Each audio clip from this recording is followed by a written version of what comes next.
क्या कह रहा है बेरियम क्लोराइड। बेरियम क्लोराइड कैसे लिखते हैं? तो Ba सोडियम हाइड्रोक्साइड जो है वो HCl के साथ रिएक्शन करके सोडियम क्लोराइड और H2O बना रहा है। अच्छा एक बात बताइए, कौन सा रिएक्शन है बाबू? आप लोगों को कमेंट करना है। हेलो एवरीवन, आप सभी लोगों का स्वागत है बाबू। देखिए इस पूरे वीडियो में हम आपको एनसीईआरटी का जो पहला चैप्टर है केमिस्ट्री का, एनसीईआरटी में केमिस्ट्री का जो पहला चैप्टर आता है रासायनिक अभिक्रिया एवं समीकरण, यानी कि chemical equation, chemical reaction and equation नाम का जो चैप्टर है बाबू, इस चैप्टर का जितना भी क्वेश्चंस है, यस बाबू, आपके एनसीईआरटी बुक में रासायनिक अभिक्रिया एवं समीकरण चैप्टर का जितना भी क्वेश्चन है ना, उस सभी के सभी क्वेश्चन का आंसर यहाँ पे हम कराने वाले हैं।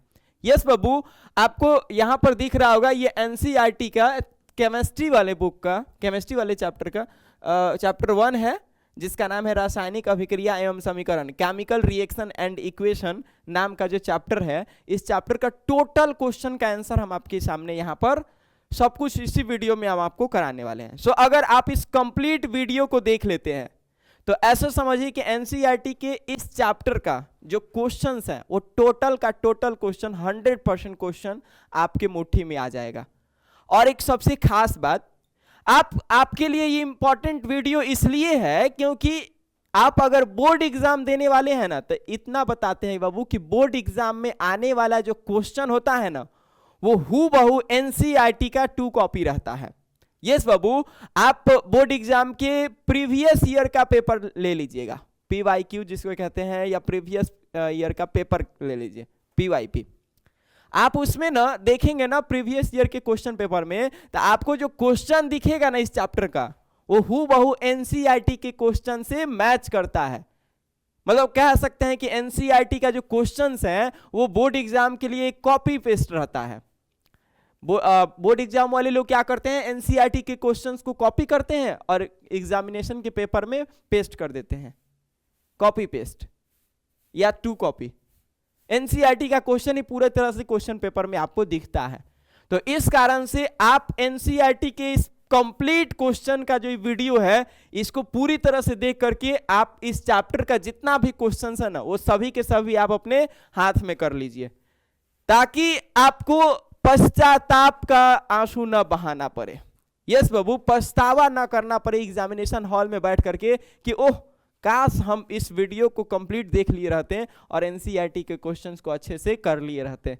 समझ में आ रहा है ना? सो प्लीज हम आपसे रिक्वेस्ट करेंगे कि बाबू आप प्लीज पैसेंस के साथ देखिए और कंप्लीट इसके क्वेश्चन आंसर का डिस्कशन में हिस्सेदार बनिए। ठीक है, चलिए आगे बढ़ाते हैं, हम अपने लेक्चर को स्टार्ट करते हैं। सो आपको आपके सामने यहाँ पर एनसीईआरटी के पेपर में या फिर बुक में जो क्वेश्चन दिया हुआ है इस प्रकार से हमारे सामने है, बट हो सकता है आपको ये चीजें क्लियर नहीं दिख रही होंगी या फिर केवल हिंदी लैंग्वेज में ये आपको दिख रहा होगा, ऐसा हो सकता है।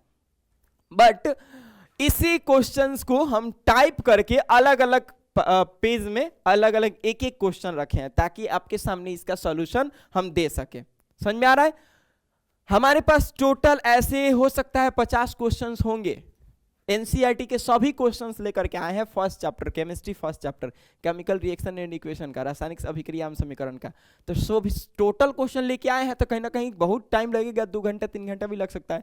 बट जितना भी देर होगा हम लोग कंप्लीट करेंगे, पूरा करने की कोशिश करेंगे। नहीं होगा तो इसका पार्ट 2 लेकर के आएंगे और पार्ट 2 में इसको कंप्लीट करेंगे। समझ में आ गया? चलिए स्टार्ट करते हैं। पहला जो क्वेश्चन आपके सामने है, पहला क्वेश्चन, हालांकि ये एनसीईआरटी के चैप्टर के अंदर का क्वेश्चन है कि वायु में जलने से पहले मैग्नीशियम रिबन को साफ क्यों किया जाता है। देखिए पहला क्वेश्चन यही है, वायु में जलने से पहले मैग्नीशियम रिबन को साफ क्यों किया जाता है, यानी कि why should a magnesium ribbon be cleaned before burning in air. Air की प्रेजेंस में या एयर की उपस्थिति में जो उसको जलाया जाता है, तो उसको जलाने से पहले उस मैग्नीशियम रिबन को साफ क्यों किया जाता है। पहला क्वेश्चन यही है एनसीईआरटी का। तो देखिए इसका आंसर समझिए बाबू, है ना, इसका उत्तर यानी कि आंसर है ना, क्या होगा समझिए।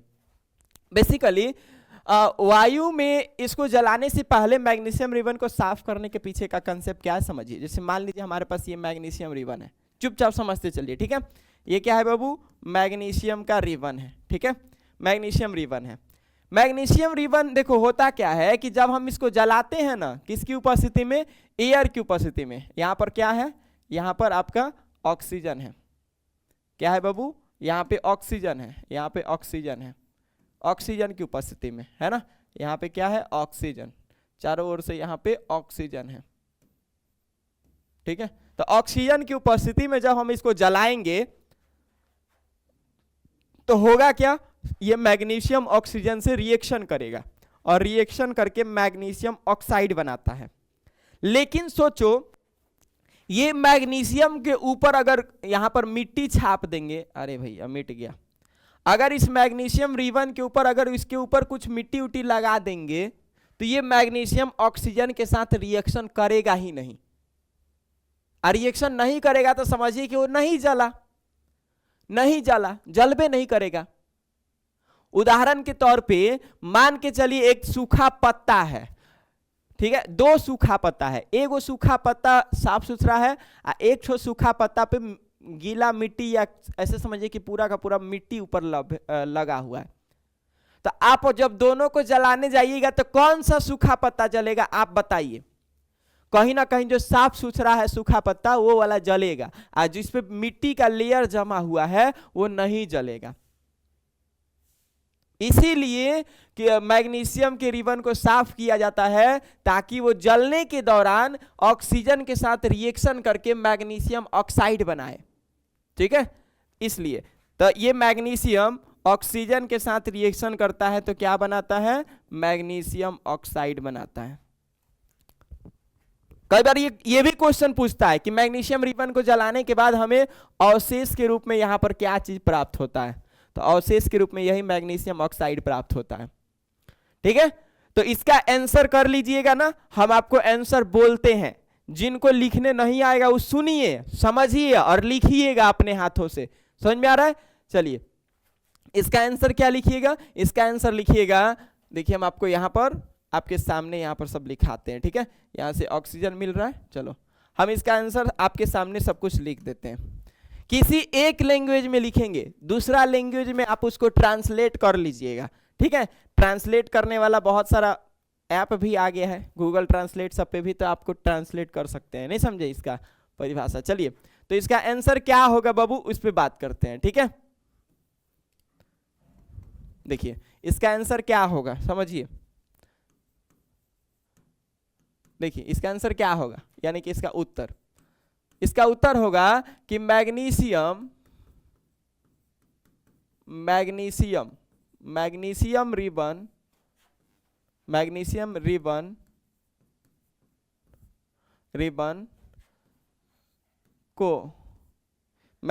रिबन जलते समय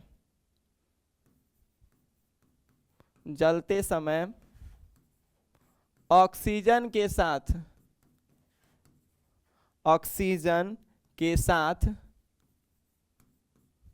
जलते समय ऑक्सीजन के साथ अभिक्रिया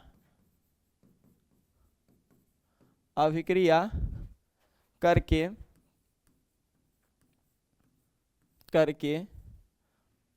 मैग्नीशियम ऑक्साइड, मैग्नीशियम ध्यान से सुनते रहना है, मैग्नीशियम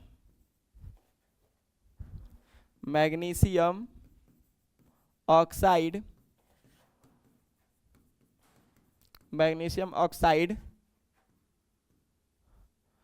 बनाता है, ठीक है। परंतु इसके रिबन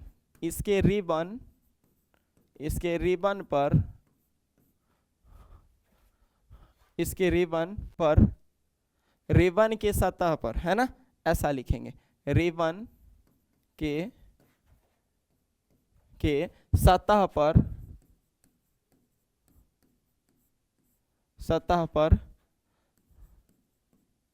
सफाई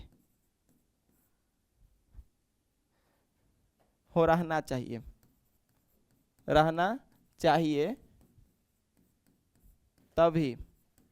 तभी यह अभिक्रिया पूर्ण हो पाती है ना, तभी यह अभिक्रिया पूर्ण हो पाती है। अगर यह साफ नहीं रहेगा मैग्नीशियम रिबन का सतह, तो फिर वो मैग्नीशियम ऑक्सीजन के साथ रिएक्शन करेगा ही नहीं, और नहीं करेगा तो मैग्नीशियम ऑक्साइड बनेगा ही नहीं। तो फिर नहीं बनेगा मैग्नीशियम ऑक्साइड तो समझो कि जलने की प्रक्रिया होगी ही नहीं। समझ में आ रहा है ना? जैसे सूखा पत्ता अगर साफ सुथरा है तभी तो ऑक्सीजन की उपस्थिति में जल रहा है और ऑक्सीजन के साथ रिएक्शन करके राख बना रहा है, राख। वहीं पे सूखा पत्ता पे मिट्टी का लेयर जमा दीजिएगा, तो मिट्टी का लेयर जमा देने के बाद फिर वो जलबे नहीं करेगा, नहीं जलेगा तो फिर समझो कि फिर वो राख नहीं बना पाएगा। तो इसीलिए इसका साफ होना जरूरी है। इसीलिए हमने लिखा है कि मैग्नीशियम रिबन जलते समय ऑक्सीजन के साथ अभिक्रिया करके मैग्नीशियम ऑक्साइड बनाता है, परंतु इसके रिबन के सतह पर सफाई रहना चाहिए, तभी यह अभिक्रिया हो पाती है। इसको ऐसे लिखिए कि पूर्ण हो पाती है ना? तभी यह अभिक्रिया क्या हो पाती है? पूर्ण हो पाती है।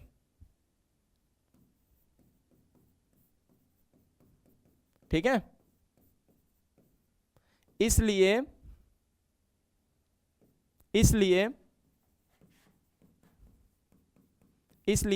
रिबन को, किस चीज के रिबन को, किस चीज के रिबन को? तो मैग्नीशियम के रिबन को, मैग्नीशियम के रिबन को साफ किया जाता है ना? साफ किया जाता है। समझ में आ गया? तो ये पूरा मामला है। इसी को इंग्लिश में ट्रांसलेट कर लीजिएगा। ये हिंदी जो लिखा है ना उसको गूगल ट्रांसलेट पर डालिएगा, वो इंग्लिश में करके आपको दे देगा। समझ में आ गया? क्योंकि हमें टाइम ज्यादा लग जाएगा। बाइलिंगुअल में लिखेंगे ना, मतलब दोनों लैंग्वेज में लिखेंगे तो टाइम ज्यादा इसमें व्यस्त होगा। समझ में आ रहा है ना?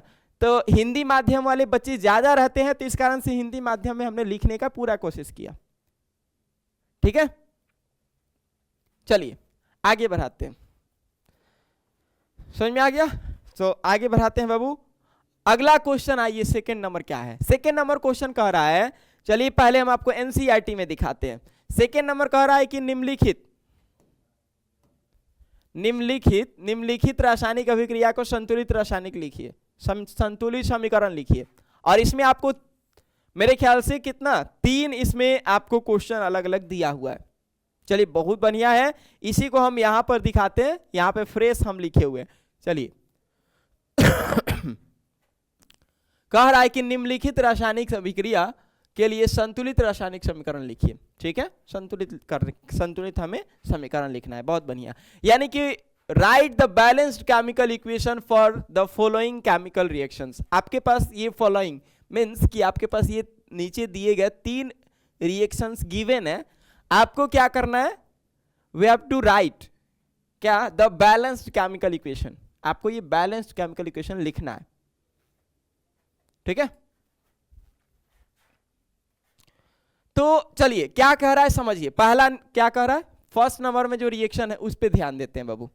ठीक है, चलिए फर्स्ट नंबर में क्या कह रहा है? फर्स्ट नंबर में जो कह रहा है उसका आंसर हम यहां पे देते हैं। इसका बैलेंस्ड केमिकल इक्वेशन हम लिखते हैं। ठीक है, आपके सामने जो होगा सब होगा। देखो हाइड्रोजन है, वो क्लोरीन के साथ रिएक्शन करता है, हाइड्रोजन क्लोराइड बनाता है। देखो जब भी हाइड्रोजन कहेगा ना तो आप उसको हाइड्रोजन गैस समझिए। केवल हाइड्रोजन समझना ये हमें लगता है कि गलती हो जाएगी आपसे। ठीक है, हम आपको कुछ चीजें ऐसी बताते हैं। देखिए जब जब कुछ अधातु, जैसे ज्यादातर, देखो हम ज्यादातर का बात कर रहे हैं, ज्यादातर अधातु आपको गैसियस फॉर्म में आपको दिखाई देंगे। तो जब भी अधातु का बात करेगा ना तो आप वहां पे नीचे 2 लगा देना बस। जैसे कार्बन नॉर्बन को सबको छोड़ करके, जैसे नाइट्रोजन कहेगा तो N2 लगाइएगा, हाइड्रोजन कहेगा H2 लगाइएगा, chlorine Cl2, bromine Br2, iodine I2, ऐसे टाइप के। ज्यादातर केस में आप क्या कर सकते हैं? ऑक्सीजन कहेगा तो O2 कर सकते हैं। ठीक है, ज्यादातर अधातुओं गैसेस फॉर्म में ही रिएक्शन करते हैं, तो इस कारण से 2 लगा करके रिएक्शन कराइए। जैसे हाइड्रोजन, तो हाइड्रोजन के लिए H2 प्लस, क्लोरीन है तो क्लोरीन के लिए Cl2। ये दोनों आपस में रिएक्शन किया है तो क्या बनाया है? हाइड्रोजन क्लोराइड, तो ये HCl हाइड्रोजन का हाइड्रोजन, क्लोराइड का क्लोराइड। अब आपको कहिएगा सर यहाँ पर H2Cl2 नहीं लिखे, यहाँ पर ऐसे लिखना चाहिए था जैसे H2 और Cl2। अरे भैया देखिए, हमने आपको क्या बताया, जब केवल अधातु लिखना होगा ना, जब केवल अधातु लिखना होगा तब 2 के साथ लिखिएगा, क्योंकि ये सब गैस के रूप में आपस में रिएक्शन करता है। समझ में आ गया? लेकिन यहाँ पर अधातु नहीं है, यहाँ पर यौगिक है। यौगिक ये तत्व था, या ये भी यौगिक ही है भाई, H2Cl2 भी यौगिक है, लेकिन ये ऐसे समझिए ना कि सिमिलर एटम आपस में मिलकर के यौगिक बनाया हुआ है। यहाँ पर सिमिलर एटम नहीं है, इसमें यहाँ पर डिफरेंट एटम्स हैं, वो आपस में कंबाइन होकर के कंपाउंड बनाया है। ठीक है, तो यानी कि हाइड्रोजन क्लोराइड, तो ये हाइड्रोजन क्लोराइड दो अलग अलग तत्व है, तो इसीलिए ये सिंगल फॉर्म में लिखा आएगा। ठीक है, HCl। क्लियर है? चलिए बैलेंस करते हैं। तो यहाँ पे 2 गो एटम है हाइड्रोजन का, यहाँ पर 1 गो एटम है, तो 2 लगा दो। क्लोरीन का 2 एटम है, क्लोरीन का 2 एटम हो गया। तो ये हो गया आपका क्या, बैलेंस्ड केमिकल इक्वेशन। समझ में आ गया? चलिए क्लियर हो गया बाबू। चलिए अब आते हैं इस पे, अब इस पे आते हैं। ठीक है, इस पे इसका आंसर लिखते हैं।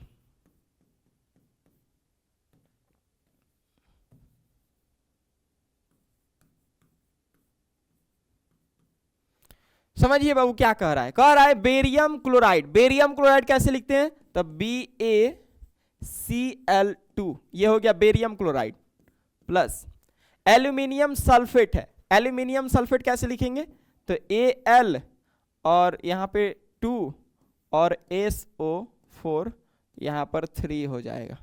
ये हो गया एल्यूमिनियम सल्फेट, है ना? समझ में आ रहा है? प्रैक्टिस करिए। आप कहिएगा कि सर ये कैसे लिख देते हैं, एक बात बताएं, हम ना लेबर की तरह, हम जब पढ़ते थे ना लेबर की तरह काम करते थे। हम जब पढ़ते थे तो लेबर की तरह काम करते थे। यस बाबू, लेबर की तरह काम करना पड़ता है पढ़ने के दौरान। हम लोग सोचते हैं क्या कि बस देख लेंगे ना और समझ लेंगे तो बस हो जाएगा। ऐसा भी नहीं है यार, सब चीज देख के या समझ लेने से भी नहीं होता है। कुछ चीज ऐसा होता है देखने समझने के बाद वो लिख करके प्रैक्टिस करना ही पड़ता है। कुछ ऐसी चीजें हैं पढ़ाई में, कुछ ऐसी चीजें हैं जिसमें लेबर की तरह मेहनत करना पड़ेगा हम सबको, तभी जाकर के हम लोग उस पढ़ाई में बहुत बढ़िया हो पाएंगे। जैसे आप बचपन में थे, मान के चलिए अगर आपको केवल ये बता दिया जाता कि 5 में 5 जोड़ देंगे, इसमें 5 इसमें जोड़ देंगे तो यहां पर 10 आ जाएगा, फिर 5 जोड़ देंगे तो 15 आ जाएगा, फिर 5 जोड़ देंगे तो 20 आ जाएगा। अगर केवल ये समझा दिया जाता ना, केवल ये, तो हम पहला 5 का टेबल लिख लेते, और यही बात हम इसी अनुसार से हम 15 का टेबल भी लिख देते, 15 जोड़ जोड़ के, है ना? 15 जोड़ जोड़ करके हम क्या करते हैं, हम 15 का टेबल इस प्रकार से लिख देते। बट हमको ये बताने के बावजूद भी हम लोगों को टीचर क्या बोलते थे, हम लोगों को टीचर बोलते थे कि बाबू आप ये कॉन्सेप्ट समझते हो, समझ करके ये पहरा तो लिख सकते हो, टेबल तो पूरा कर सकते हो, मानते हैं, लेकिन जानते हो ये तब काम आएगा जब आपको कंठस्थ रहेगा। कंठस्थ, तो कंठस्थ रखने के लिए ना बैल की तरह बार बार बोलते रहना पड़ेगा, इसको रटना पड़ेगा। तो हम लोग सोचो बाबू, बचपन में हम लोगों ने इसको रटा था। 15 का 15, 15 दूना 30, 15 तिया 45, 15 चौके 60, 15 पचे 75। इंग्लिश वाले बच्चे 15 1 जा 15, 15 2 जा 30, 15 3 जा 45, ऐसे करके रटे थे कि नहीं रटे थे? तो मतलब बहुत सारी ऐसी चीजें हैं जो समझने के बावजूद भी हमें उसको एक लेबर की तरह मेहनत करना पड़ता है, तब जाकर के वो हमें मजबूत बनाता है, हमें एक ऊपर उठाता है, हमें एक ऊंचा बनाता है पढ़ाई के लेवल में। ठीक है, बिल्कुल वही बात है। तो ये सब चीज जो है ना, ये सब चीज आपको भी कॉपी पे प्रैक्टिस करना पड़ेगा, प्रैक्टिस करना पड़ेगा। बस आप ये सोचेंगे कि क्या कि मतलब बस ये बेरियम क्लोराइड को BaCl2 लिख देंगे तो बस एक बार हम देख लिए समझ लिए बस हो गया, बस ऐसा नहीं होगा, ऐसे नहीं होता है। आपको ये समझने के बावजूद इसको कॉपी पे लेके खूब प्रैक्टिस करना पड़ेगा, खूब प्रैक्टिस करना पड़ेगा। समझ में आ रहा है? चलिए अब आगे बढ़ाते हैं। यहां पर थोड़ा सा आप गौर करेंगे, आपको यहां पर चीजें कुछ समझ में आएंगी बाबू। क्या कि ये बेरियम क्लोराइड एल्यूमिनियम सल्फेट के साथ रिएक्शन करता है, तो यहां पर देखिए दो ठो आयंस के फॉर्म में आपको दिखाई देगा। देखो आपने पढ़ा होगा, हमने फर्स्ट चैप्टर में डबल डिस्प्लेसमेंट रिएक्शन हमने आपको बताया है। डबल डिस्प्लेसमेंट रिएक्शन क्या कहता है? आयन अगर दो यौगिक है, दोनों यौगिक में केटायन एनायन की उपस्थिति है, तो वहां पर केटायन क्या करेगा? एक्सचेंज होता है। धन आयन वाला जो है ना, वो क्या होता है? अपने पोजीशन को क्या करता है? एक्सचेंज करता है, अदल बदल करता है, आदान प्रदान करता है अपने धन आयनों का। आपको याद होगा कि द्विविस्थापन या उभय विस्थापन अभिक्रिया में आयनों का आदान प्रदान होता है, वही चीज यहां पर दिखेगा। ये बेरियम केटायन कैटेगरी का है, एल्यूमिनियम केटायन कैटेगरी का है। ये इसकी पोजीशन पे जाएगा और ये इसके पोजीशन पे आएगा। समझ में आ रहा है? और इस अनुसार से एल्यूमिनियम क्लोराइड बनेगा, यहां पे एल्यूमिनियम क्लोराइड बन जाएगा। और साथ में ये बेरियम यहां पर आएगा तो बेरियम सल्फेट बनेगा,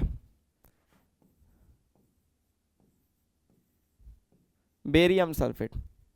ठीक है, अब इस इक्वेशन को देखो, ये हिंदी में यहां पर स्टेटमेंट के फॉर्म में दिया हुआ है, एक कथन के रूप में यहां पे गिवन है ना, रिएक्शन। बट आप इस स्टेटमेंट के फॉर्म को आप चेंज करेंगे केमिकल इक्वेशन के फॉर्म में, रासायनिक समीकरण के रूप में आपको बदलना है। तो हमने यहां पर बदल दिया। अब ये जो हमने बदला है, ये आपको लिख लिख के प्रैक्टिस करना है कॉपी पे, बार बार लिखिए। इस रिएक्शन का नाम लिखिए और इसको रासायनिक समीकरण के रूप में लिखिए, बार बार लिखिएगा, 10 बार लिखिएगा ना, तो आपको एहसास हो जाएगा कि ओ ये वाला चीज ऐसे लिखा जाता है। ठीक है, कभी तो एक बात बताएं, पढ़ाई ना दो तरीके से होता है, एक होता है समझ के पढ़ लो, एक होता है पढ़ के समझ लो। तो कभी कभी ना पढ़ के भी समझा जाता है। अब ये 9th क्लास के कंसेप्ट है, हम एक्चुअली रिकॉर्डेड वीडियो दिए हुए हैं कि किसी भी यौगिक का निर्माण कैसे होता है, यौगिक बनाने का प्रक्रिया हम आपको सिखाए हैं। लेकिन अगर फिर भी दिक्कत होता है ना, तो एक दूसरा तरीका है, उसको अपनाइए, पढ़ के समझिए। पढ़ लिए कि हाँ इसको ऐसे लिखेंगे, अब इसको बार बार प्रैक्टिस करिए, प्रैक्टिस करते करते एक समझ आ जाएगा कि अरे भैया ये ऐसे होता है अंदर अंदर में। हमको भी ऐसे ही हुआ था जब पढ़ते थे, कई चीज़ ऐसी थी जो हम पढ़ गया तब समझे, पढ़ाई हो गया जब उसको खूब प्रैक्टिस किए तब अपने आप समझ में आ गया कि अच्छा इसके अंदर में ऐसा खेल चल रहा है। ठीक है, चलिए आगे बढ़ाते हैं। देखिए अब इसको संतुलित करना है, तो चलिए संतुलित इसको कर लिया जाए। ठीक है, संतुलित इसको किया जाए। चलिए संतुलित करने का भी विधि हमने आपको अच्छे से समझाया है। बेरियम 1 है, चलो बेरियम 1, सल्फेट, सल्फेट मतलब SO4, SO4 का यहाँ पर यौगिक 1 है अणु, और यहाँ पर SO4 3 है, तो यहाँ पर हमको कहीं ना कहीं 3 लगाना पड़ेगा।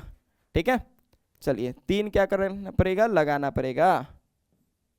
चलिए 3 लग गया, तो सल्फेट यहाँ पर 3 हो गया, और बेरियम भी 3 हो गया, तो बेरियम को यहाँ पर 3 करना पड़ेगा। चलिए चलिए ये सब बेरियम और सल्फेट का पूरा मामला क्लियर। सल्फेट का अणु 3, सल्फेट का अणु यहाँ पे 3, बेरियम का 3 और बेरियम का 3 परमाणु। ठीक है, अब क्लोरीन पे आइए। क्लोरीन यहाँ पर कितना है? क्लोरीन यहाँ पर 3 दूना 6 है, तो क्लोरीन यहाँ पर 3 है, 3 दूना 6, क्लोरीन 6 हो गया, 3 दूना 6। अब एल्यूमिनियम 2, एल्यूमिनियम 2, हाँ बैलेंस हो गया। वाह बहुत सुंदर, बहुत सुंदर, अति सुंदर, अति सुंदर हुआ काम। ठीक है, चलिए अब आते हैं हम लोग 3rd नंबर पे, इस पे आते हैं और इसका उत्तर समझिए बाबू। देखिए कह रहा है सोडियम जल के साथ रिएक्शन किया है, sodium hydroxide plus hydrogen gas. आराम से आइए, सोडियम मेटल है तो 2 के साथ नहीं लिखेंगे, ऐसे लिखेंगे सिंपल, सोडियम का Na, सोडियम जल के साथ। चलो जल का तो फॉर्मूला आप सबको याद होगा, H2O। ये रिएक्शन करता है वाटर के साथ तो क्या बनाता है? सोडियम हाइड्रोक्साइड, तो NaOH बनेगा। अब हम आपको रिएक्शन का तरीका समझाते हैं। जब भी मेटल वाटर के साथ रिएक्शन करता है ना, तो हाइड्रोक्साइड ही बनाता है। लेकिन कई ऐसे सिचुएशंस हैं जिसमें ऑक्साइड भी बनाता है, मेटेलिक ऑक्साइड, है ना। तो देखो बताते हैं कब कब बताते हैं, ये भी बात समझाते हैं। देखिए मेटल जब वाटर के साथ रिएक्शन करता है, वाटर यानी कि H2O यानी कि लिक्विड फॉर्म, H2O का लिक्विड फॉर्म, H2O का 3 गो स्वरूप होता है, H2O का 3, एक बर्फ, एक जल और एक वाष्प। तो समझिए बर्फ के साथ तो जल्दी मेटल, बर्फ या जल इन दोनों के साथ, चलो बर्फ और जल इन दोनों के साथ अगर मेटल रिएक्शन करता है, मेटल का रिएक्शन जल लिक्विड फॉर्म और सॉलिड फॉर्म में H2O के लिक्विड या सॉलिड फॉर्म में अगर रिएक्शन होता है मेटल का, तो वो हाइड्रोक्साइड बनाता है। लेकिन अगर मेटल वेपर के साथ रिएक्शन करता है, H2O के वेपर फॉर्म के साथ, यानी कि वाष्प वाले स्वरूप के साथ धातु का रिएक्शन होता है, तो वो ऑक्साइड बनाता है, हाइड्रोक्साइड नहीं, गलत बात हो जाएगा। फिर से समझिए, रिपीट कर रहे हैं चीजों को। अगर मान लो कोई धातु है, तो वो धातु जल के साथ रिएक्शन करता है, तो हाइड्रोक्साइड और ऑक्साइड दोनों का स्वरूप बनाता है। लेकिन कब क्या बनेगा वो समझिए। अगर धातु ठोस बर्फ के साथ रिएक्शन करता है, तो वो हाइड्रोक्साइड बनाएगा, मेटेलिक हाइड्रोक्साइड, धात्विक हाइड्रोक्साइड। अगर वही मेटल, वही धातु पानी के साथ रिएक्शन करता है, H2O पानी, लिक्विड के साथ रिएक्शन करता है, तब फिर भी वो क्या बनाएगा, हाइड्रोक्साइड ही बनाएगा। लेकिन वो मेटल या धातु अगर वाष्प के साथ रिएक्शन करता है, वाष्प यानी कि वेपर, H2O का वेपर फॉर्म, स्टीम के साथ, स्टीम कह सकते हैं उसको, भाप के साथ, वेपर के साथ, इस सब के साथ रिएक्शन करता है, तो ऑक्साइड बनाता है, मेटेलिक ऑक्साइड। समझ में आ रहा है? देखो इस सब चीज को गंभीरता से सुनना है, समझना है। ये सब चीज कंफ्यूज करता है चीजों केमिस्ट्री में। एक एक चीज को फोकस करके आराम से समझते हुए चलते रहना है, ठीक है। चलिए, तो सोडियम यहाँ पे H2O के साथ रिएक्शन कर रहा है, क्या बनाएगा, सोडियम हाइड्रोक्साइड बनाएगा, यहाँ पे NaOH। चलिए बहुत बढ़िया। और साथ में क्या बन रहा है, हाइड्रोजन गैस। तो यहाँ पर हाइड्रोजन, देखो हाइड्रोजन गैस नहीं लिखा है, केवल हाइड्रोजन लिखा है। तो हाइड्रोजन क्या है, नॉन मेटल है, इसका 2 के साथ हम लोग लिखेंगे इसको। हमने आपको बताया ना कि जब भी अधातु या नॉन मेटल आपको सिंगल फॉर्म में दिखाई देगा अकेले कहीं, तो वहां पे 2 के साथ लिख दीजिए, क्योंकि वो ज्यादातर अधातु गैसियस रूप में ही रहता है। और रिएक्शन में अकेले दिखने वाला अगर अधातु आपको मिल जाए, जैसे हाइड्रोजन अधातु यहाँ पे अकेले दिख रहा है, तो ऐसे सिचुएशंस में वहां पे उसके संकेत में 2 लगा देना बेहतर होता है। ये मान लीजिएगा, तो बाद में इसके बारे में कारण भी जान लीजिएगा। समझ में आ रहा है ना? चलिए आगे बढ़ाएं। क्योंकि हमेशा गैस फॉर्म में रिएक्शन करता है, तो गैस फॉर्म तभी होगा जब वो H2 फॉर्म में रहेगा, ठीक है। चलिए आगे बढ़ाते हैं। यहां पर देखिए बाबू, समझिए इस चीज को। क्या यहां पर सोडियम 1, हाइड्रोजन 2 है, हाइड्रोजन 2 और 1 3 हो गया, तब तो यहां पर 2 लगाना पड़ेगा। तो हाइड्रोजन 2 4 हो गया। फिर यहां पर भी 2 लगाना पड़ेगा, तो हाइड्रोजन का अणु 4 हो गया या परमाणु। ऑक्सीजन 2 परमाणु है, ऑक्सीजन का यहाँ पर 2 परमाणु है। सोडियम का 2 परमाणु, सोडियम का 2 परमाणु। चलिए अब सब कुछ क्लियर हो गया। एक बार आप अपने से चेक कर सकते हैं, क्योंकि हमने आपको समझाया है, पढ़ाया है, तो हमें पूरा विश्वास है कि आपको ये सब कुछ आता है, ठीक है। चलिए पूरा समझ में आ गया। चलिए सेकेंड नंबर के बाद हम लोग थर्ड नंबर पे आते हैं। थर्ड नंबर का क्वेश्चन क्या कह रहा है, कह रहा है कि निम्नलिखित अभिक्रियाओं के लिए उनकी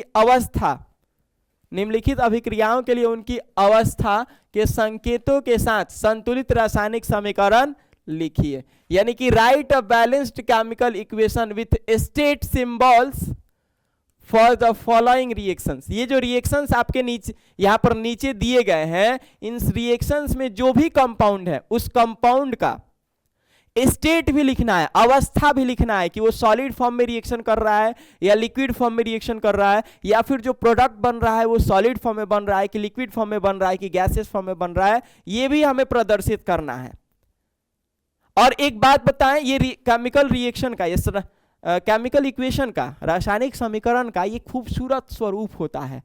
मतलब एक होता है ना कि सोने पर सुहागा, बिल्कुल वही बात है। जैसे होता है ना कि जैसे हम लोग कपड़ा उपड़ा पहन लिए, कहीं जाना है मान लो घूमने उमने, खूब सुंदर सुंदर कपड़ा पहन लिए, आ कपड़ा पहनने के बाद जो सेंट मार लेते हैं वही होता है सोने पर सुहागा, वही होता है केमिकल रिएक्शन में स्टेट को दिखा देने से वो सोने पर सुहागा का काम करता है, सेंट का काम करता है। तो इसी कारण से बहुत बढ़िया क्वेश्चन है। एनसीईआरटी जो है ना, रियली कहते हैं यार, एनसीईआरटी का जितना बड़ाई किया जाए उतना कम है, अच्छा अच्छा क्वेश्चन रहता है। देखिए क्या क्वेश्चन कह रहा है, पहला नंबर, फर्स्ट नंबर क्या क्वेश्चन कह रहा है, इसको समझिए बाबू।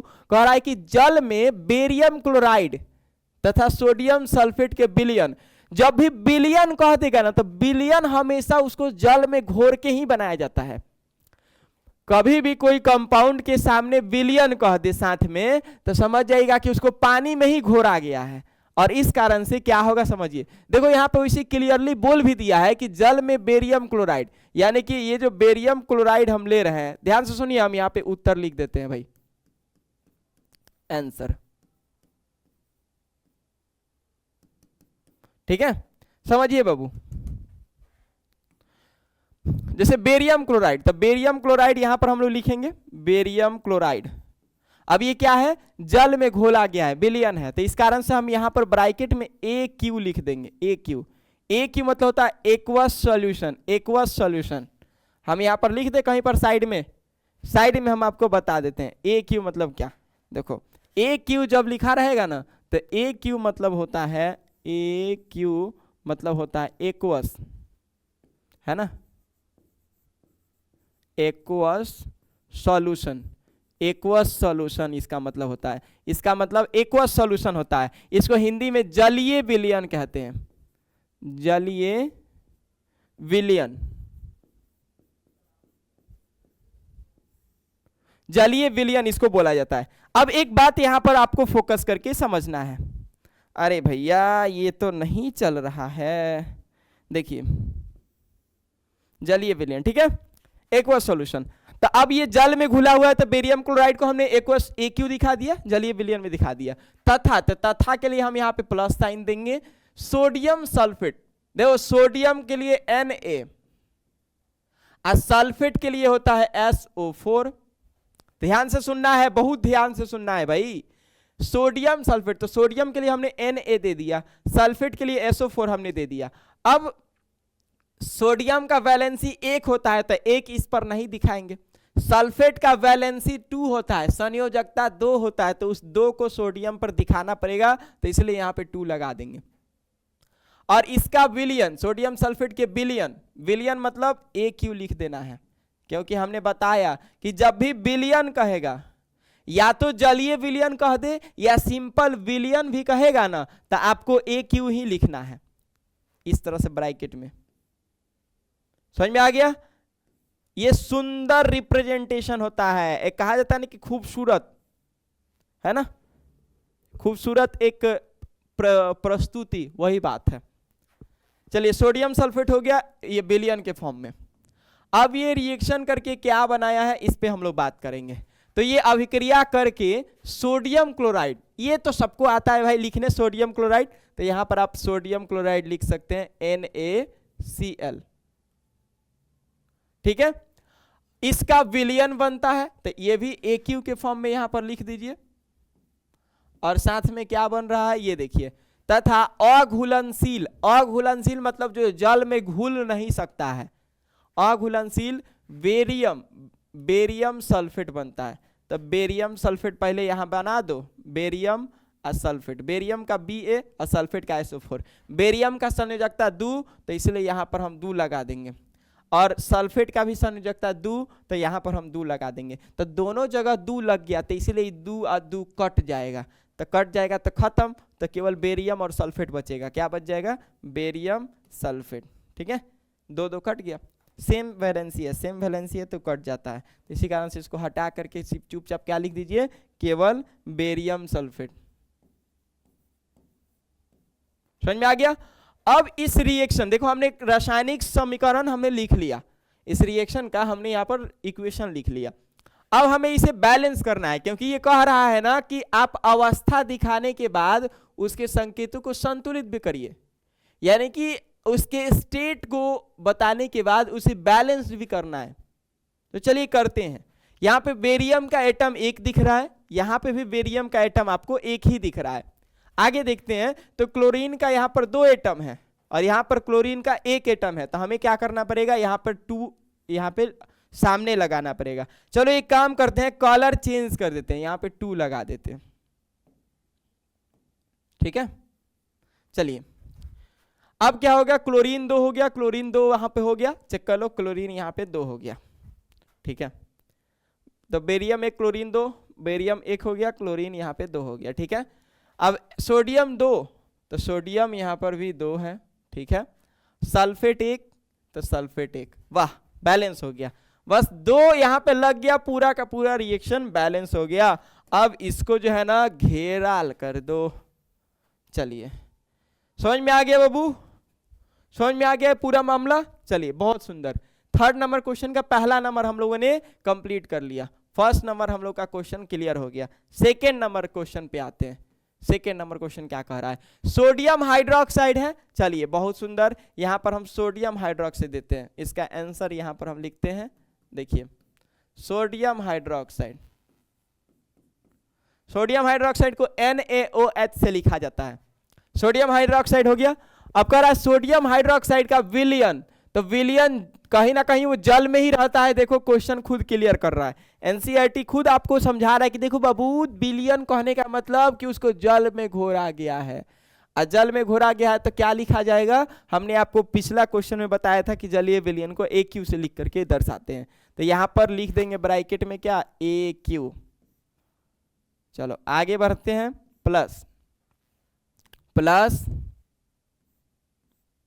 कह रहा है कि हाइड्रोक्लोरिक अम्ल का विलयन। चलिए बहुत सुंदर, तो यहाँ पर हाइड्रोक्लोरिक अम्ल यानी कि HCl ले लेंगे और ये जलीय विलयन है तो AQ यहाँ पर लिख देंगे, ठीक है। बहुत सुंदर, ये दोनों आपस में अभिक्रिया करके सोडियम क्लोराइड, अच्छा ये रिएक्शन कर लिया, तो रिएक्शन के बाद क्या बनाया NaCl और साथ में इसका विलयन, तो मतलब इसे भी हमें क्या लिखना पड़ेगा AQ के फॉर्म में लिखना पड़ेगा, ठीक है। और साथ में जल बनाते हैं, तो यहां पर हम जल ले लेंगे H2O, ठीक है। यानी कि सोडियम हाइड्रोक्साइड,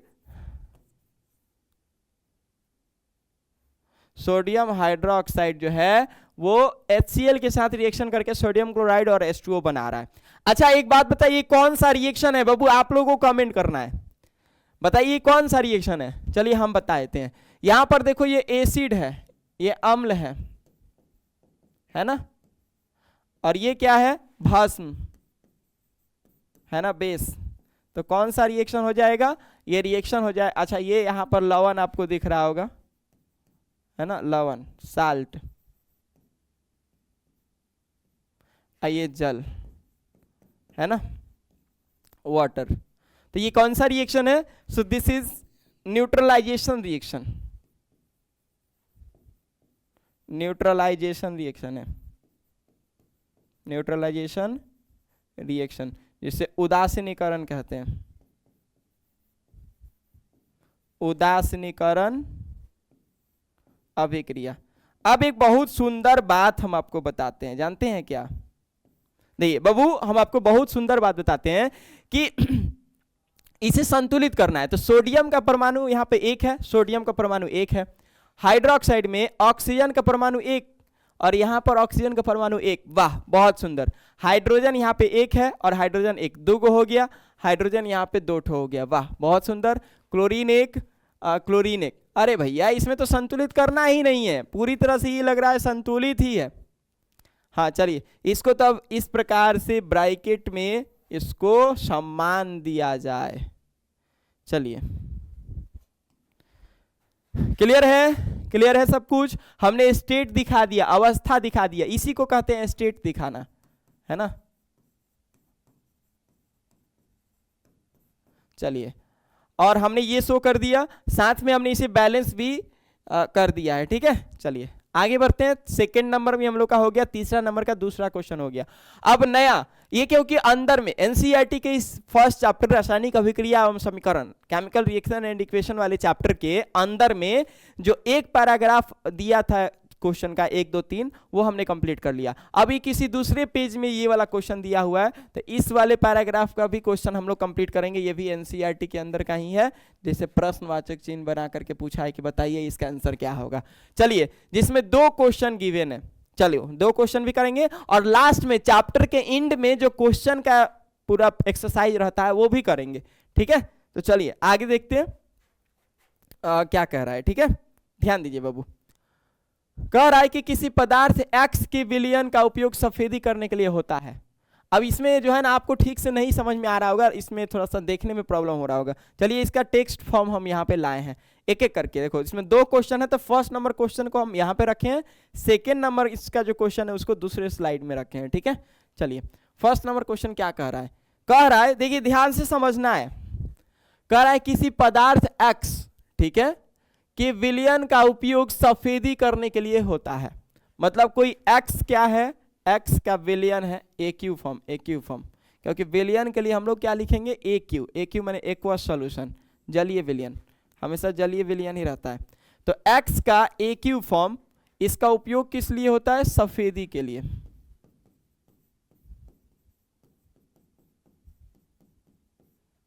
है ना। यानी कि a solution of substance X is used for white washing, किसके लिए, व्हाइट वॉशिंग के लिए।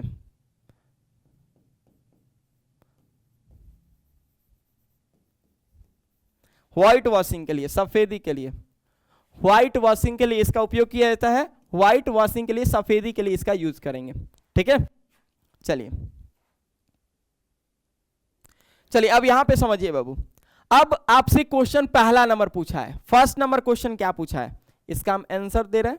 ठीक है, तो फर्स्ट नंबर क्वेश्चन का आंसर क्या होगा, देखिए फर्स्ट नंबर क्वेश्चन का आंसर क्या होगा, समझिए। कह रहा है कि इस पदार्थ X का नाम तथा इसका सूत्र लिखिए। तो देखिए बाबू, हम लोग किस पदार्थ का उपयोग सफेदी के लिए करते हैं पता है, कैल्शियम हाइड्रोक्साइड है। इसका नाम होता है बुझा हुआ चूना, बुझा हुआ चूना, इसे हम लोग बुझा हुआ चूना कहते हैं। अब इसमें ब हर्षु रहता है कि दुर्घु रहता है, ये हमको आइडिया नहीं है बाबू, सॉरी इस चीज के लिए, बट आप लिख सकते हैं। साइंस है यार, साइंस में इसमें ये सब नहीं देखा जाता है, लिख सकते हैं हम। वैसे फिर बोल देंगे तो समझ जाइए, बोल देंगे मतलब हम ये खाली बोल करके आपको बता देंगे तो दिक्कत हो जाएगा ना, इसीलिए हम लिख देते हैं। हिंदी में थोड़ा सा हमको प्रॉब्लम है, सीख रहे हैं अभी। चलिए, बुझा हुआ, बुझा हुआ चूना, बुझा हुआ चूना, इसको हम लोग कहते हैं, है ना। इसे स्लैक्ड लाइम कहते हैं,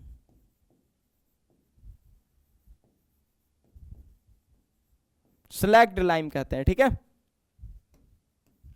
और इसका सूत्र जो होता है वो सूत्र होता है कैल्शियम हाइड्रोक्साइड।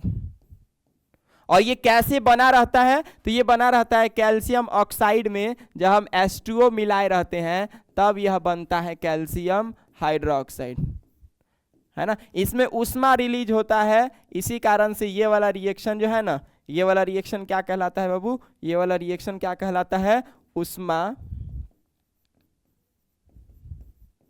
उष्माक्षेपी, यानी कि उष्माक्षेपी अभिक्रिया। ठीक है, और इसी को हम लोग एक्सोथर्मिक, एक्सोथर्मिक रिएक्शन कहते हैं। एक्सोथर्मिक रिएक्शन, उष्माक्षेपीय अभिक्रिया, इस रिएक्शन को कहते हैं क्योंकि बुझा हुआ चूना यानी कैल्शियम हाइड्रोक्साइड का निर्माण हम लोग इसी के द्वारा करते हैं। ठीक है, स्लैक्ड लाइम, एक क्विक लाइम होता है, क्विक लाइम कैल्शियम ऑक्साइड को कहते हैं, बिना बुझा हुआ चूना को। ये बिना बुझा हुआ चूना, ये बुझा हुआ चूना है, स्लैक्ड लाइम। ठीक है, ये बिना बुझा हुआ चूना से निर्माण होता है उसका। चलिए, सेकेंड नंबर क्वेश्चन क्या बोल रहा है, फर्स्ट नंबर क्वेश्चन का हमने आंसर कर दिया। सेकेंड नंबर कह रहा है कि ऊपर में ऊपर 1 नंबर वाला में लिखे पदार्थ X की जल के साथ अभिक्रिया लिखिए। अरे भाई, तो ये तो अच्छा,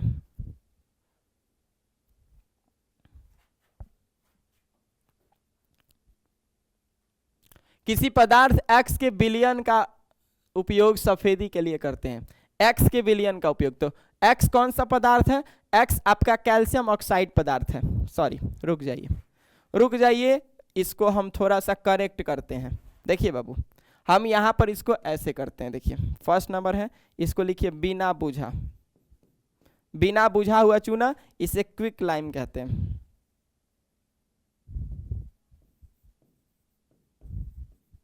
क्विक लाइम इसे, इसका फॉर्मूला हो जाएगा आपका कैल्शियम ऑक्साइड। ठीक है, चलिए, हम उस टाइम क्वेश्चन थोड़ा सा मिस्टेक कर गया है। ठीक है, कैल्शियम ऑक्साइड। देखिए हम लोग जो है ना क्विक लाइम के विलियन का उपयोग करते हैं। वो विलियन पूछा है, ये नहीं पूछा है कि इसका उपयोग करते हैं, वो बिलियन बोला है। तो हम लोग कैल्शियम ऑक्साइड के विलियन, कैल्शियम ऑक्साइड को जब जल में मिलाते हैं ना तब इसको विलियन कहते हैं। कैल्शियम ऑक्साइड में जल मिला देते हैं तब इसको विलियन कहते हैं। तो कैल्शियम ऑक्साइड के विलियन का उपयोग करते हैं, कैल्शियम ऑक्साइड। तो ये कौन हो जाएगा, ये सफेदी के लिए कौन सा एक्स है, तो एक्स है कैल्शियम ऑक्साइड, ये है। यानी इसका नाम क्या है, तो इसका नाम है क्विक लाइम, यानी बिना बुझा हुआ चूना।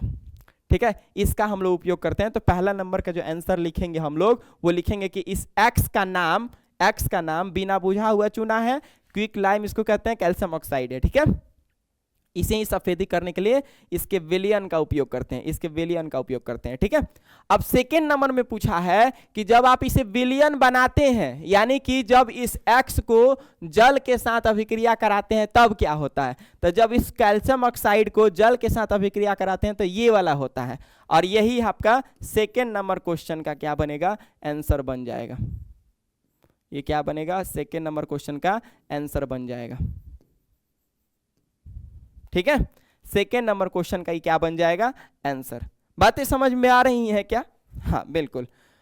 तो मतलब आपसे जो फर्स्ट नंबर में क्वेश्चन पूछा है कि पदार्थ X का नाम तथा इसका सूत्र लिखिए, यानी कि name the substance X and write its formula. So name of the substance X is what, quick lime, यानी calcium oxide, and their formula is calcium oxide, CaO। और कह रहा है कि write the reaction of substance X named in one above with water, यानी water के साथ इस सब्सटेंस का रिएक्शन हमें लिखना है। तो चलिए, कैल्शियम ऑक्साइड था, कैल्शियम ऑक्साइड को हमने वाटर के साथ मिला करके कैल्शियम हाइड्रोक्साइड प्लस उष्मा हमने ये रिएक्शन दिखा दिया। हमने ये बता भी दिया कि ये उष्माक्षेपी या एंडोथर्मिक है। समझ में आ रहा है? कभी कभी इसी रिएक्शन को हम लोग कॉम्बिनेशन रिएक्शन भी कहते हैं। तो this is a combination reaction, this is a type of combination reaction, या दिस इज कह सकते हैं कि एक कॉम्बिनेशन रिएक्शन है, जिसे संयोजन कहते हैं। संयोजन है ना, संयोजन। बातें समझ में आ रही है क्या? चलिए अगला क्वेश्चन हम लोग देखते हैं, क्योंकि हमने इसका फर्स्ट नंबर क्वेश्चन का आंसर हमने कर दिया है। सेकेंड नंबर क्वेश्चन का आंसर अब हम लोगों को करना है। सेकेंड नंबर में क्या कह रहा है? सेकेंड नंबर क्वेश्चन कह रहा है कि क्रियाकलाप 1.7 में एक परख नली में एकत्रित गैस की मात्रा दूसरी से दुगुनी क्यों है, उस गैस का नाम बताइए। Why the amount of gas collected in one of the test tubes in activity 1.7 double of the amount collected in the other, name this gas। हमें देखो इस क्वेश्चन का आंसर देने के लिए हमें कहीं ना कहीं एक्टिविटी 1.7 यानी कि क्रियाकलाप 1.7 को सबसे पहले समझना पड़ेगा, क्योंकि ये क्रियाकलाप 1.7 से ही जुड़ा हुआ प्रश्न पूछा है। पहले हम क्रियाकलाप 1.7 आपके सामने रखे हैं, और इस क्रियाकलाप को पहले हम आपको समझाएंगे, उसके बाद इस क्वेश्चन का आंसर जो है ना हम लोग कर पाएंगे। आई होप आपको ये दिख रहा होगा, क्योंकि मेरे कंप्यूटर स्क्रीन पे या मेरे इस स्क्रीन पे अच्छे से दिख रहा है ना, हमने यहाँ पर जांच किया। चलिए अब इस पहले एक्टिविटी 1.7 यानी कि क्रियाकलाप 1.7 को थोड़ा सा अच्छे से समझते हैं बाबू। देखिए बात क्या है ना कि जैसे जल्दबाजी में हम खाली आंसर लिखा देंगे ना तो यही हो जाएगा, ये गड़बड़ हो जाएगा, फिर आपको ना ये चीजें बोरिंग लगने लगेंगी। तो इसी कारण से थोड़ा सा, इसीलिए तो हम बोले थे स्टार्टिंग में कि आपको टाइम देना है ना। इस वीडियो रिकॉर्डेड वीडियो ही क्यों ना है, लेकिन आपको टाइम देना है। देखा कहते हैं ना, खान सर का शॉर्ट्स वीडियो में देखे होंगे, वो बोलते हैं सर क्या कि जिस जगह पे हम लोग टाइम देंगे ना उस जगह पे हम लोग चीजें सीखेंगे। अगर कोई चीज अगर हम नहीं सीखे हैं तो कहीं ना कहीं उस चीज में हम समय नहीं दिए हैं। बात सीधा है, ये बात सही है। तो आप अगर यहाँ टाइम देंगे तो कहीं ना कहीं इस पूरे वीडियो से कुछ ना कुछ रियली कह रहे हैं, आपको सीखने को मिलेगा और आप ये महसूस भी कर रहे होंगे, है ना। तो इस कारण से पहले हम लोग एक्टिविटी 1.7 पे गौर करते हैं और इसके बाद जो है ना हम लोग देखेंगे क्या कह रहा है क्वेश्चन। देखिए एक्टिविटी 1.7 को रीड करते हैं। कह रहा है कि एक प्लास्टिक का मग लीजिए, ठीक है, एक प्लास्टिक का मग यहां पर लिया गया है। इसकी तली में 2 छेद करके उसमें रबर की डांट लगा दीजिए, ठीक है। इसमें 2 छेद करके यहां पर रबर लगा दिया गया है, ठीक है, रबर लगा दिया गया है। और साथ में क्या बोला गया है कि जैसा कि चित्र 1.6 में दिखाया गया है, ठीक है, फिगर 1.6 में आपको ये दिख रहा है, ठीक है। अब क्या कर रहा है, इन इलेक्ट्रोडों को 6 वोल्ट की बैटरी से जोड़ दीजिए और यहां पर एगो इलेक्ट्रोड इसमें लगा देना है। समझ में आ गया, ठीक है। यानी कि 2 इलेक्ट्रोड जो है ना आप इसमें अटैच कर दिए, क्लियर है। 2 इलेक्ट्रोड आपने इसमें जोड़ दिया और इन दोनों इलेक्ट्रोड को आपने क्या किया, 6 वोल्ट के बैटरी से अटैच कर दिया, ठीक है, 6 वोल्ट की बैटरी से। समझ में आ गया। अब क्या कह रहा है कि मग में इतना जल डालिए कि इलेक्ट्रोड उसमें डूब जाए। हमने एक मग लिया था, मग में 2 छेद करके उस छेद में क्या कर दिया था, 2 रॉड घुसा दिए थे। तो 2 रॉड घुसा दिए थे। अब रॉड घुसाने के बाद उस रॉड के नीचे में हम रबर चाहे चिनगम होता है ना, चिनगम में साट दो, में चाहे मोमबत्ती होता है, मोमबत्ती को नोच नाच के और के साट दोगे ना तो लीकेज नहीं होगा पानी का। यहाँ से पानी का छेद छेद करके लोहा घुसाए हैं तो कहीं ना कहीं उसमें से साइड से पानी रीस करके निकल सकता है। तो इसलिए रीस करके ना निकले उसके छेदा को जाम कर दो, कैसे, मोमबत्ती मोम लगा करके, ठीक है। ओकरा बाद इस दोनों इलेक्ट्रोड को 6 वोल्ट की बैटरी से आप कनेक्ट कर दीजिए। यहाँ पर स्विच एगो लगा दीजिए, छोटका सा स्विच, ठीक है। जब ऐसा कर दीजिएगा तो उसके बाद क्या करिए, इस मग में पानी डाल दिए, पानी इतना डाल दीजिए कि कम से कम वो डूब जाए। इलेक्ट्रोड, इसका नाम जो रॉड घुसाए हैं ना, अब उसको रॉड नहीं कहिए, अब उसको इलेक्ट्रोड कहिए, ठीक है। तो अब आप उसमें क्या कर दीजिए, इलेक्ट्रोड उसमें डूब जाए इतना पानी भर दीजिए। उसमें क्या करिए, सल्फ्यूरिक अम्ल, आपको हमने पढ़ाया है सल्फ्यूरिक अम्ल के बारे में, H2SO4 सल्फ्यूरिक अम्ल एसिड होता है, सल्फ्यूरिक एसिड, उसका 2-3 बूंद, कुछ बूंद डाल दीजिए। कुछ बूंद मतलब कितना, तो हम आपको बताते हैं 2 से 3 बूंद, 2 से 3 बूंदा आप इसमें सल्फ्यूरिक अम्ल ऊपर से मग के ऊपर से डाल दीजिए। और करके डाल के तनी चला दीजिए, घोर और दीजिए, ठीक है। जल से भरी 2 अनसाकित परख नलियों को दोनों कार्बन इलेक्ट्रोड, अच्छा वो कार्बन इलेक्ट्रोड होना चाहिए, चलिए ठीक है।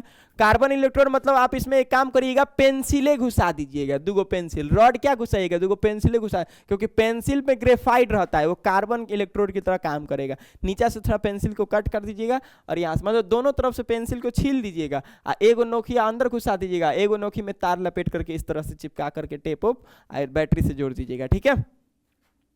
अब विद्युत धारा प्रवाहित करके उस उपकरण को थोड़ी देर के लिए छोड़ दीजिए। अब इस स्विच ऑन कर दीजिए, मग को कहीं पर अच्छा से रख करके थोड़ा देर के लिए छोड़ दो। थोड़ा देर मतलब कुछ मिनट, 5-7 मिनट 10 मिनट के लिए छोड़ दीजिए, है ना।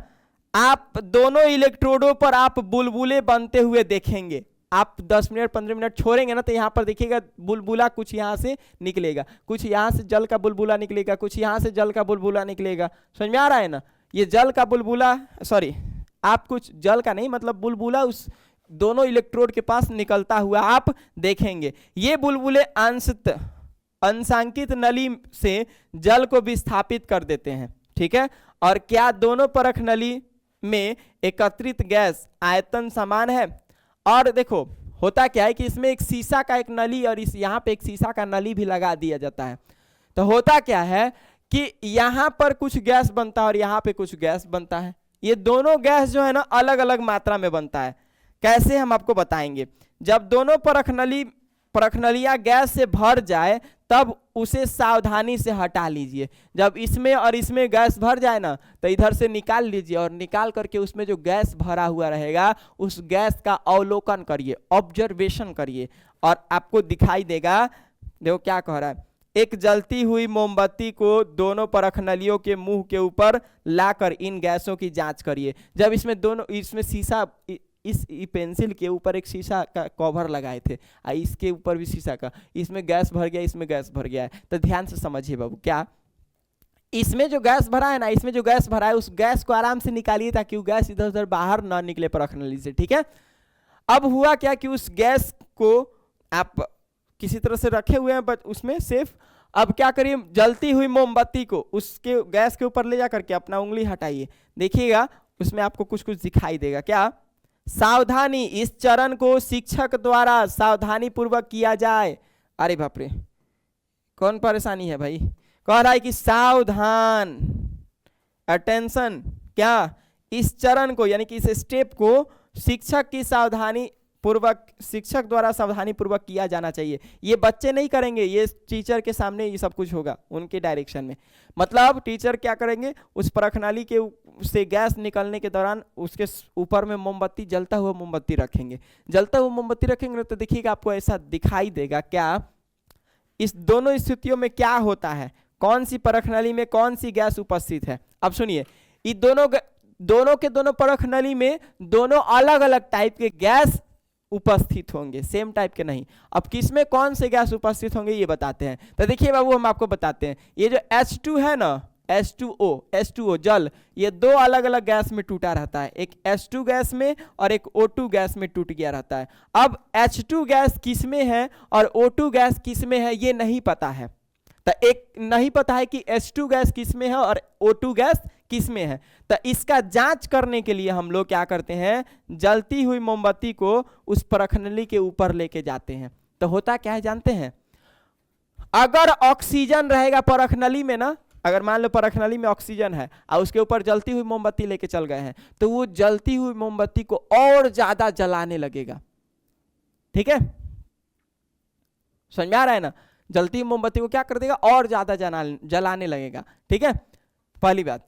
अगर मान लो, सबसे पहले तो एक काम करो, क्या जानते हो, हम बताते हैं क्या ये क्या कर रहा है। जब दोनों परखनली में गैस भर जाए तब उन्हें सावधानी पूर्वक हटा लीजिए और एक जलती हुई मोमबत्ती को दोनों परखनलियों के मुंह के ऊपर लाकर इन गैसों की जांच करिए। तो ऑक्सीजन उस चीज को और जला देगा। क्यों? क्योंकि ऑक्सीजन जो है ना, किसी भी जलने वाली वस्तु के लिए एक समझिए पोषण का काम करता है, वो और ज्यादा उसको भड़काता है। समझ में आ रहा है ना? तो इसलिए बहुत जल्दा क्या करेगा, आराम से जलेगा। जैसे हाइड्रोजन के परखनली के ऊपर लाइएगा तो पॉप जैसा आवाज करेगा। ठीक है, एक साउंड निकलेगा पॉप जैसा। समझ में आ रहा है ना? तो इन दोनों का पहचान जो है आप आराम से जलती हुई मोमबत्ती को रख करके कर सकते हैं। ठीक है, ये अपने हाथों से नहीं, ये शिक्षक की उपस्थिति में किया जाएगा। तो वही बात कह रहा है। अच्छा, ये बात समझ में आ गया। अब इधर आइए, ये क्या कह रहा है, तो एक परखनली में एकत्रित गैस की मात्रा दूसरी परखनली से दुगुनी क्यों है ये बताना है। पहली बात, दो परखनली था, एक परखनली में हाइड्रोजन गैस था, है ना। अच्छा, दूसरा परखनली में क्या था, दूसरा परखनली में ऑक्सीजन गैस था। तो हाइड्रोजन गैस जो है ना, देखिए बाबू, इसके सामने मोमबत्ती लाने पर, जलती हुई मोमबत्ती लाने पर पॉप जैसा आवाज आता है। ठीक है, पॉप जैसा आवाज। इसके सामने अगर हम लाते हैं तो ये और ज्यादा उसको भड़का देता है ना। चलिए, ऐसा कुछ होता है। हेलो हेलो, चलिए, तो एक में हाइड्रोजन गैस, एक में ऑक्सीजन गैस। अब ये क्वेश्चन हमें पूछा है, चलो ये तो हम कहाँ गया, इसमें तो हम पहचान कर लेंगे कि चलो ऑक्सीजन और हाइड्रोजन का कैसे है, वो हम ई वाला हम पहचान कर लेंगे। चलो हटाओ, बात हटाओ, पहचान करने का बात नहीं है। बात ये है कि किस इसमें क्वेश्चन कि एक परखनली की में गैस जो है वो दुगुनी मात्रा में है और दूसरी परखनली में गैस जो है ना वो आधा मात्रा में है। मतलब कि इसमें से कोई एक ठो गैस जो है ना दोगुनी मात्रा में परखनली में जमा हुआ है। तो कौन सा गैस परखनली में दोगुना मात्रा में जमा हुआ है ये हमें पता करना है। कैसे पता करेंगे, तो आप थोड़ा सा गौर करिए, इस H2O के टूटने पर गौर करिए। जैसे H2O टूटेगा तो किस में टूटेगा, H2 गैस में और O2 गैस में टूटेगा। आपको ऐसे पता नहीं चलेगा। सबसे पहले इसको बैलेंस करिए, बैलेंस करिएगा ना तो देखिए यहाँ पर 2 ऑक्सीजन, तो यहाँ पे भी 2 ऑक्सीजन बनाने के लिए यहाँ पे 2 लगाइए, तो हाइड्रोजन 4, तो हाइड्रोजन यहाँ पर 4 हो जाएगा।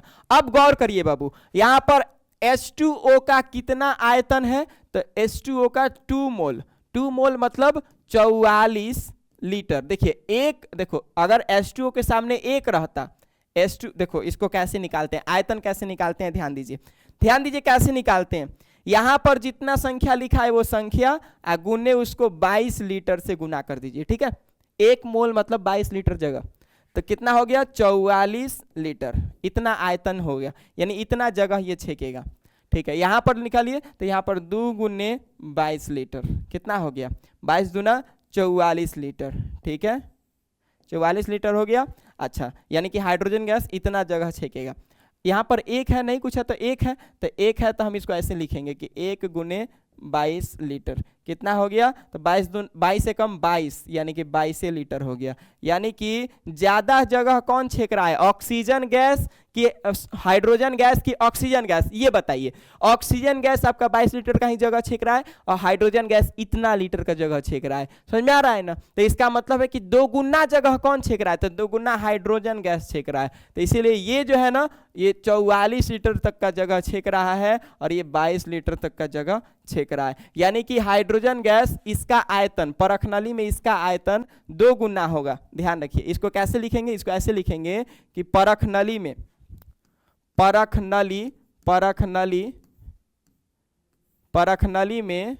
नली में क्या H2 गैस का वॉल्यूम मतलब आयतन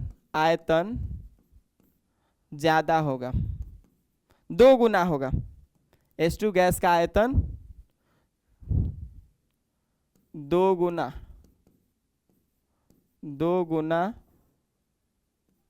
होगा, समझ में आ गया। चलिए, और इसका परख नली में इसका आयतन, तो एक मतलब हो तो गया, पहचान तो हो गया कि 2 गुना किसका होगा, तो H2 गैस का होगा।